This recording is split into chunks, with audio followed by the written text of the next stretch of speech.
An 18-year-old girl stands at the doors of a convent, facing the most crucial decision of her life. She's been raised in this orphanage since she was 12 years old, after her mother died and her father abandoned her. The nuns who run this place have been stricter than prison guards, and she hasn't seen her father since the day he left her here.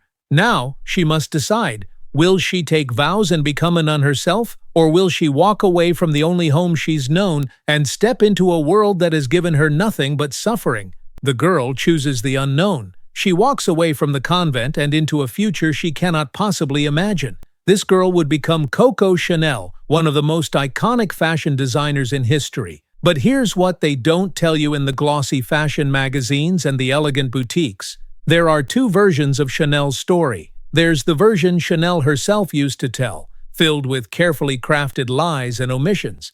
And then there's the truth about how she profited from 2 world wars, the truth about how she became a secret Nazi spy, the truth about how she slept with the enemy and somehow escaped justice. This is the controversial life of Coco Chanel and the rise, fall, and impossible resurrection of a fashion empire built on ambition, betrayal, and blood. Act 1. From Nothing to Something, The Making of a Survivor.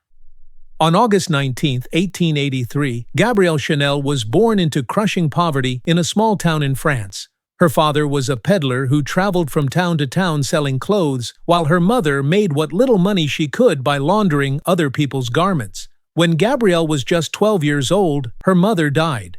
Shortly after, her father made a decision that would shape everything that followed. He abandoned her.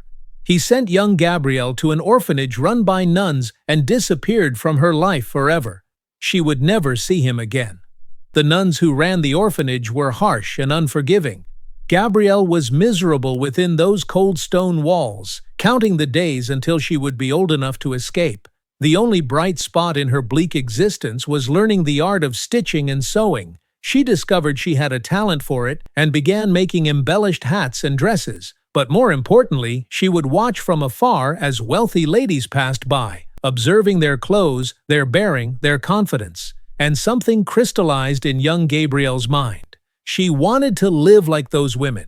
She wanted luxury. She wanted status. She wanted to never be poor and powerless again. And she realized exactly what she needed to make that happen. Money. Lots of it. The only question was how a girl from an orphanage with no family, no connections, and no prospects could possibly get it.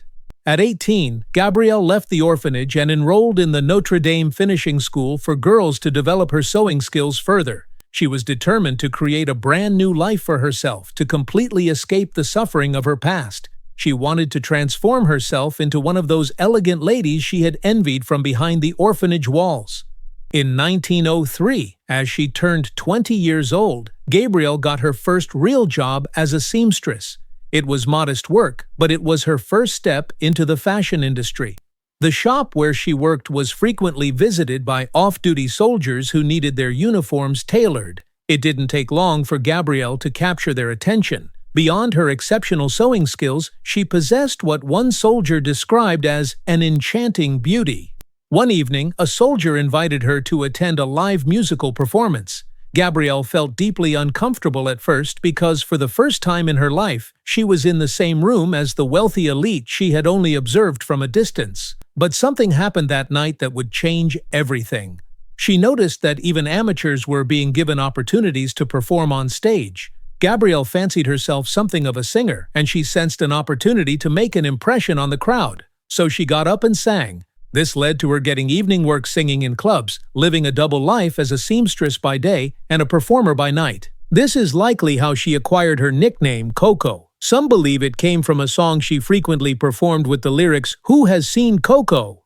However, Chanel herself once claimed the name Coco was short for the French word for kept woman, which, given what happened next, might actually be the truth. Here's an important thing to understand about Coco Chanel. She was a profoundly unreliable narrator of her own life. She constantly changed details about her past, telling people she had lived with her aunts growing up instead of admitting she came from an orphanage. She was already learning to rewrite her own history, to create a more palatable version of herself. But regardless of where the name truly came from, Gabrielle Chanel embraced it fully and became Coco Chanel from that point forward. It was at one of her evening singing performances that Coco first met a wealthy playboy and polo player named Etienne Balsan. Before long, she began an affair with him and became his mistress.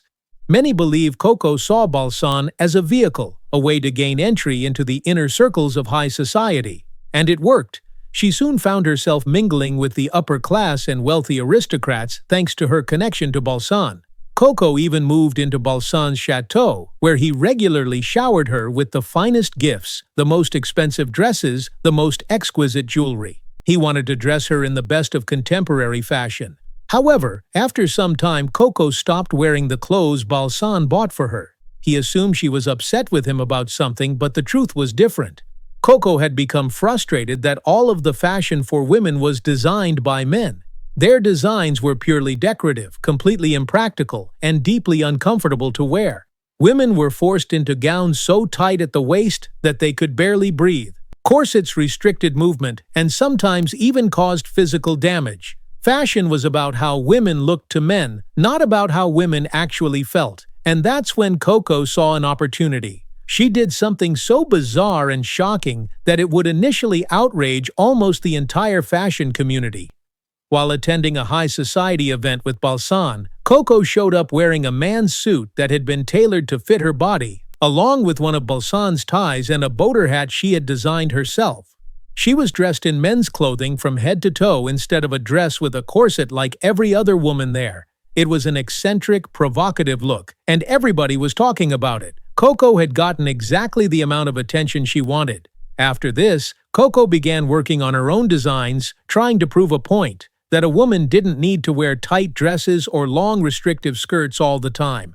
Luxury could be comfortable. She continued to raise eyebrows with her clothing choices, wearing pants in Venice while traveling in a gondola, causing scandals wherever she went. Balsan, fascinated by her innovative approach, gave Coco a small room in his chateau where she could pursue her hat-making and clothing design. However, Balsan saw it as merely a hobby for his mistress, something to keep her occupied. But Coco was planning something much bigger. She was determined to turn it into a real business. There was one significant problem. Coco needed investment capital to make that happen. And while she knew many wealthy aristocrats through Balsan who would shower her with expensive gifts, when it came to actually investing serious money in a business venture for a woman, nobody seemed willing to take that risk.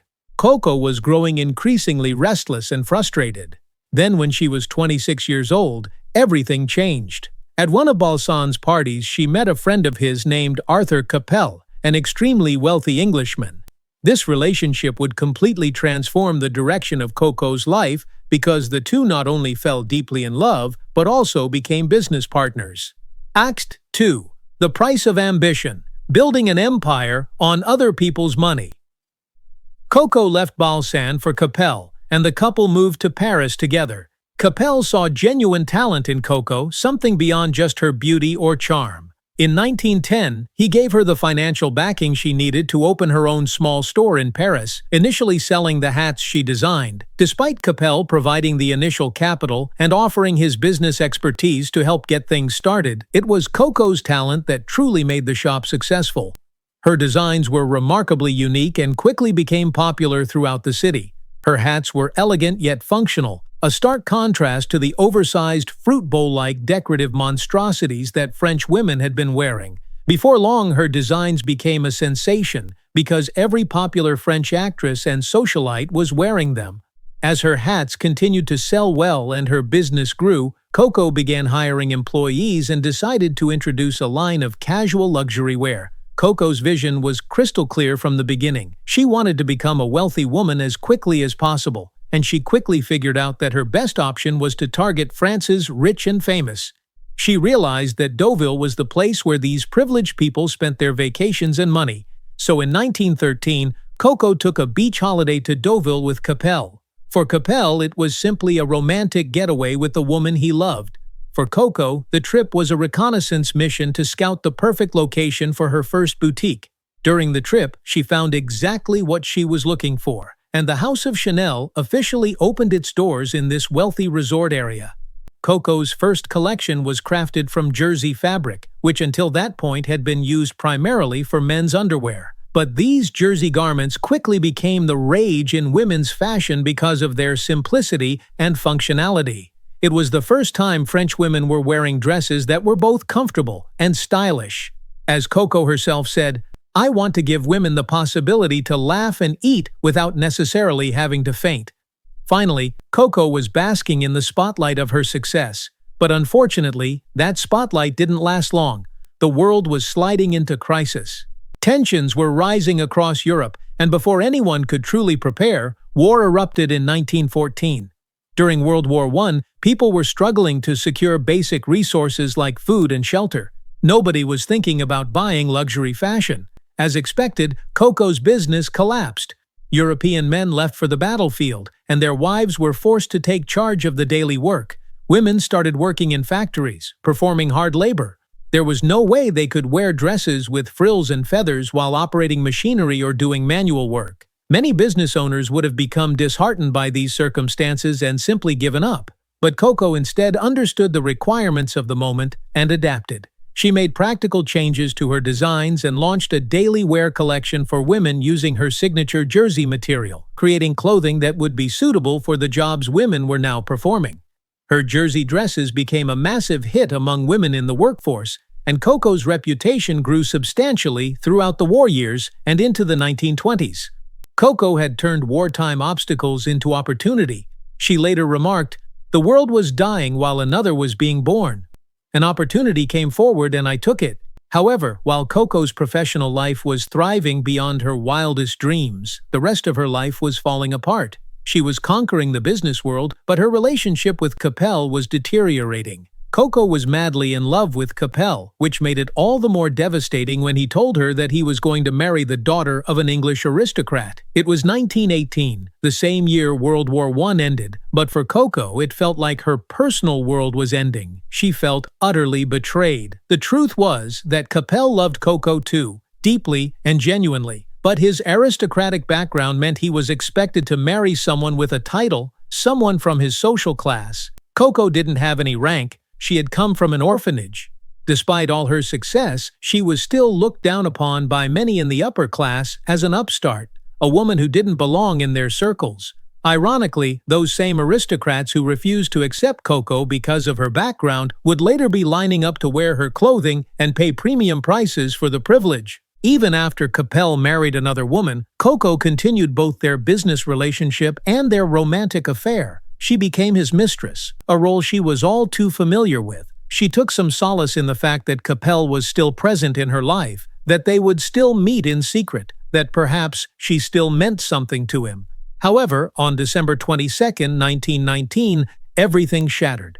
Coco's entire world turned upside down when she received news that Capel had been killed in a car accident. It's believed he was on his way to visit Coco when he died. With Capel's death, Coco lost the only person in her life she had ever considered family, the only person she had truly loved. The love of her life was gone forever, and according to those who knew her, that was the last time anybody ever saw Coco Chanel cry. After that day, something fundamental changed in her. She became harder, colder, more ruthless. Coco was now lonely and consumed with anger. A fire ignited within her, a burning need for revenge against the elites who she blamed for Capel's death and for forcing them apart in the first place. Within 2 years, in 1921, Coco launched a revolutionary new product, a perfume called Chanel No.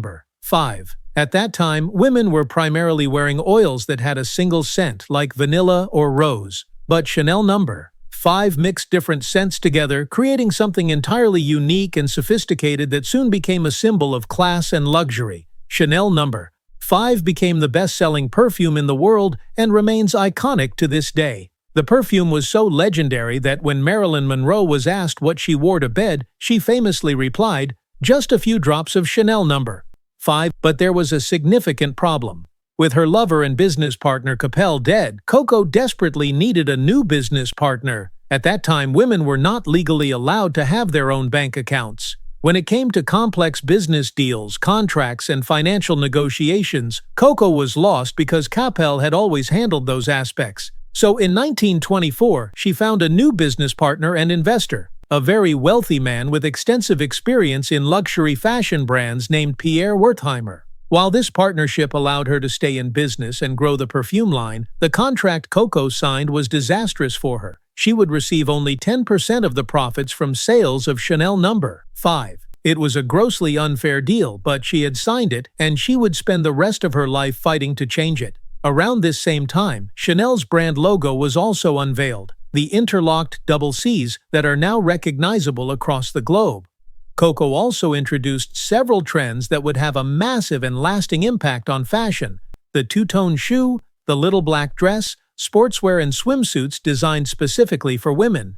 Chanel herself continued to dress in traditionally masculine clothing, pioneering shorter dresses, eliminating the need for corsets, and promoting the radical idea that luxury should be comfortable and that fashion for women could be practical rather than purely decorative. Along with dominating the fashion industry, Coco was also dating the Duke of Westminster, one of the wealthiest men in Britain. As a result, she was invited to royal functions and even befriended Winston Churchill, one of the most powerful political figures in Europe. A pattern was becoming increasingly clear throughout Coco's life. She repeatedly managed to charm and attach herself to very influential men in order to gain entry into the social circles she desired and advance her business ambitions.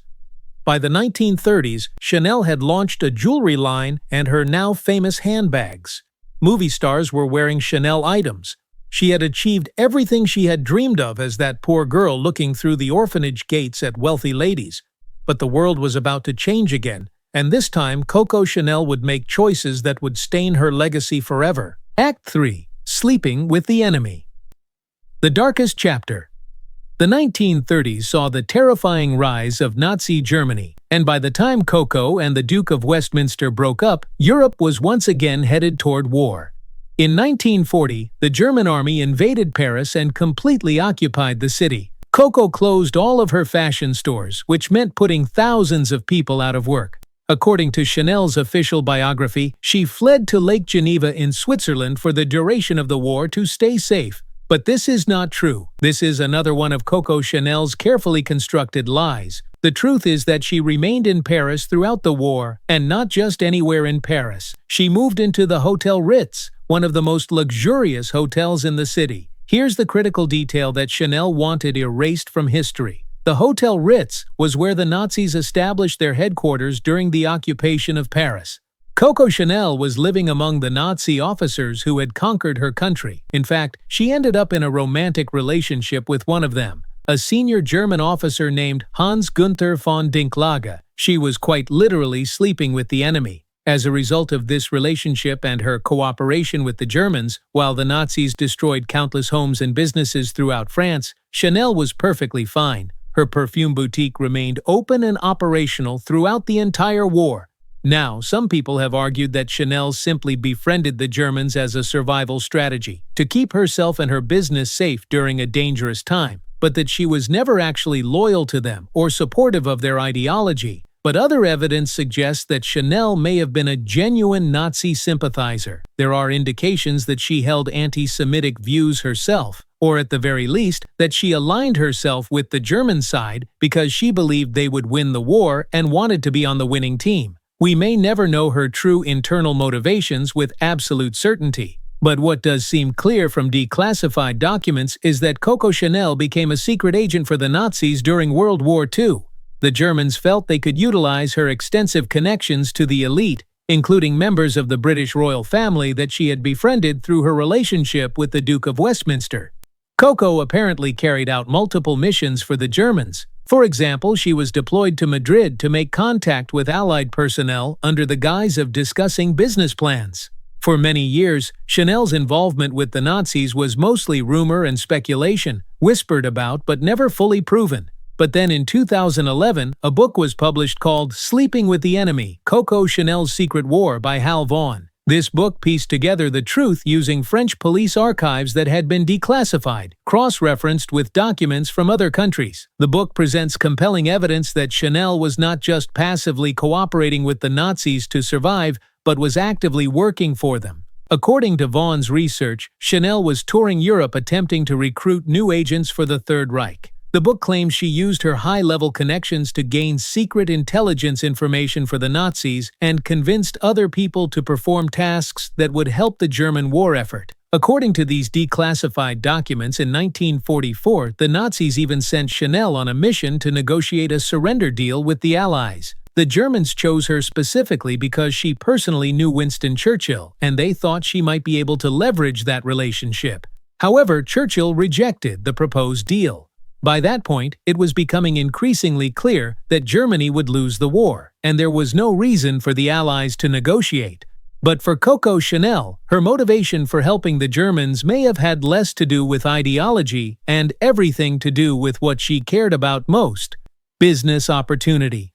You see, during Germany's occupation of France, they had introduced their anti-Semitic laws throughout the conquered territories. One of these laws stated that Jewish people were banned from owning companies, and the man who Chanel had gone into business with back in 1924, Pierre Wertheimer, was Jewish. Chanel had always viewed Pierre as a leech, resenting the fact that she was receiving only 10% of the profits from her own creations while he got the rest. And it appears that Chanel saw the Nazi occupation as a perfect opportunity to nullify her contract with Pierre and reclaim full ownership of her extremely successful perfume company. Unfortunately for Chanel, Pierre Wertheimer was too clever for her scheme. When the Nazis began implementing their anti-Jewish laws, Pierre temporarily transferred his ownership stake in the Chanel company to a Christian friend of his, someone who would not be targeted by the Nazi laws. Then Pierre fled the country and waited out the war in safety. When the war finally ended and it was safe to return, his friend simply transferred Pierre's shares back to him. The contract remained valid. Chanel was still stuck receiving only 10% of the profits, and her attempt to exploit Nazi genocide for financial gain had completely failed.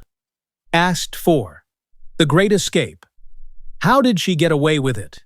By the time the war ended in 1945, Coco had broken up with Hans von Dinklage, but word of their affair and her collaboration with the Germans had spread throughout Paris like wildfire. Chanel was labeled a German collaborator and a Nazi spy. Before she could flee France, she was arrested by French authorities. After the war, thousands of Parisians were tried for treason if they had helped the Nazis in any way. Many were imprisoned, some were executed, and yet mysteriously, Coco Chanel was not included in these trials. She was taken in for questioning by the authorities but then released. The official explanation was that there was supposedly a lack of concrete evidence against her. This is particularly strange and suspicious because multiple German officers testified that Chanel had indeed worked for them as a spy and agent. There was documented evidence, and yet Chanel got off completely free without any charges, without any punishment, without any consequences whatsoever. So how did she manage this? There are several theories. One optimistic theory is that Chanel was actually a double agent, secretly working for the Allies the entire time while only pretending to help the Nazis. However, there is absolutely no evidence to support this theory. It appears to be wishful thinking from people who don't want to believe that an icon of fashion could have been a genuine Nazi collaborator. The most popular and credible theory is that Winston Churchill personally intervened to keep her safe from prosecution. Remember, Chanel had spent years moving in the highest circles of British society. She had relationships with royals, politicians, and aristocrats. She had access to a tremendous amount of sensitive intelligence and potentially damaging information about high-ranking British officials, members of the royal family, and various elites. Churchill may have calculated that it was safer to let Chanel go free rather than risk all of those secrets being exposed in a public trial. It's also strongly suspected that Chanel used her other high-ranking connections throughout Europe, along with her considerable wealth, to bribe officials and cover up the full extent of her involvement with the Nazis. Hal Vaughan, the author of the book documenting Chanel's Nazi activities, has admitted that even after extensive research, he couldn't definitively figure out why the Allies let her get away with it. The evidence suggests she should have been prosecuted, but somehow she escaped justice. The book does reveal that Chanel paid off the family of a chief of the SS to ensure they would not publish anything about her wartime activities. This strongly suggests that Chanel quite likely managed to cover up much of her collaboration with the Germans through a combination of her wealth, her powerful connections, and strategic payments to the right people. Despite not being officially charged with any crimes, after the war, Chanel received an extremely hostile reception in France. There were constant rumors circulating about her helping the Nazis, and her reputation was in tatters. The House of Chanel was in ruins. It was not safe for her to remain in Paris, so Coco fled to Switzerland and went into hiding for nearly a decade, essentially exiling herself from the fashion world she had once dominated. However, Chanel couldn't help herself. She kept observing the evolution of the fashion world from the sidelines, and she felt deeply disappointed by everything she saw. The designs of Christian Dior particularly annoyed her. He was creating stiff, heavily ornamented dresses, and Chanel absolutely hated them. She complained that he dressed women like armchairs, returning to exactly the kind of impractical decorative fashion that she had spent her career fighting against. Eventually, Coco couldn't stay away from the fashion world any longer. She was convinced that modern women still needed her vision, her approach to fashion. She decided she would re-enter the fashion scene and rebuild her brand and legacy, regardless of the scandal surrounding her name. ACT 5. Resurrection, the impossible comeback. Strangely enough, it was actually Pierre Wertheimer who helped Coco Chanel make her comeback. This is remarkable considering that Chanel had tried to use Nazi laws to steal his company from him during the war and had then unsuccessfully sued him afterward. But Pierre was a shrewd businessman, and he understood that having Coco Chanel actively involved with the brand again would ultimately help the company make more money. Her name, her designs, her vision were valuable assets, regardless of her wartime activities. So in 1954, at the age of 71, Coco Chanel reopened her fashion house after it had been closed for 15 years since the war began. The day she launched her new fashion line, the French media absolutely savaged her. Understandably, people had not forgiven her for her involvement in the war and collaboration with the Nazis. Critics rejected her collection and called it a complete disaster. In France, there was nothing but negative publicity for her new clothing line. It seemed like her attempted comeback had failed before it even began. However, before long, her designs made their way across the Atlantic Ocean to America. And something unexpected happened. Americans fell in love with them. Whether it was because Americans didn't know the full extent of Chanel's involvement with the Nazis, or because they were more willing to put the past behind them and focus on the present, or simply because her designs genuinely appealed to American sensibilities, Chanel's new collection perfectly aligned with the way modern Americans wanted to dress.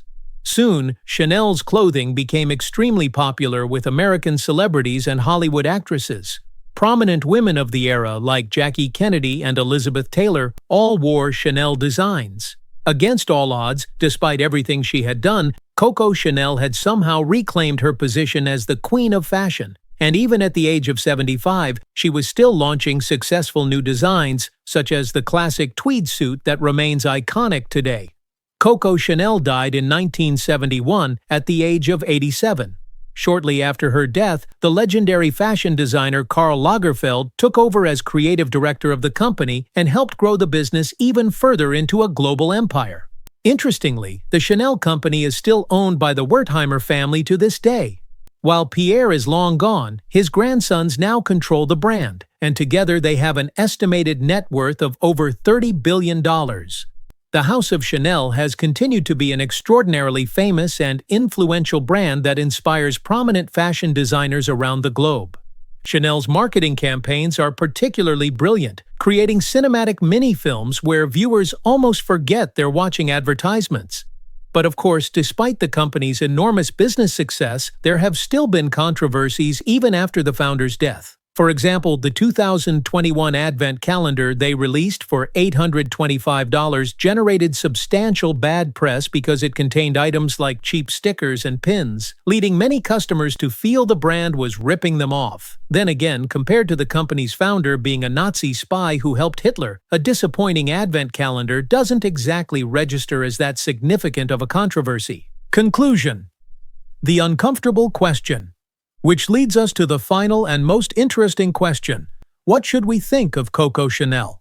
There is absolutely no doubt that Coco Chanel can be credited with some of the most influential creations in fashion history. She was a pioneer and an innovator who fundamentally changed how women dressed. And considering she started out in abject poverty, abandoned in an orphanage with no prospects, no family, and no connections, the way she managed to leverage relationships and build a gigantic global business empire is objectively remarkable. She was brilliant, determined, and ruthlessly ambitious. However, while you could possibly argue that during the war she simply did what she needed to do to survive in an occupied city, the evidence strongly suggests she went far beyond mere survival.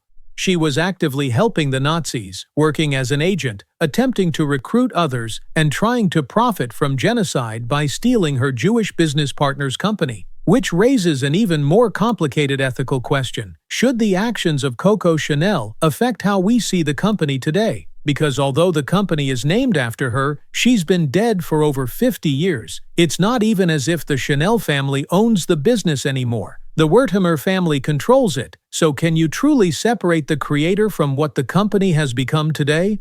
The reality is that opinions on Chanel will remain divided, probably forever. But I will leave you with a quote from Coco Chanel herself that is possibly one of the most ruthlessly confident statements ever made. When asked about criticism and what people thought of her, she said, "I don't care what you think of me. I don't think about you at all." That quote perfectly captures the woman who stood at those convent doors as an 18-year-old girl and decided to walk away into the unknown. The woman who would do absolutely anything, align herself with absolutely anyone, and sacrifice absolutely anything to achieve the wealth, status, and power she craved. Coco Chanel got everything she wanted. The only question is, at what cost? And should we care about that cost when we see someone wearing that iconic interlocked CC logo today? Give this video a thumbs up if you enjoyed it, and hit that notification bell so you don't miss our next exploration of the titans who built modern America. Thanks for watching.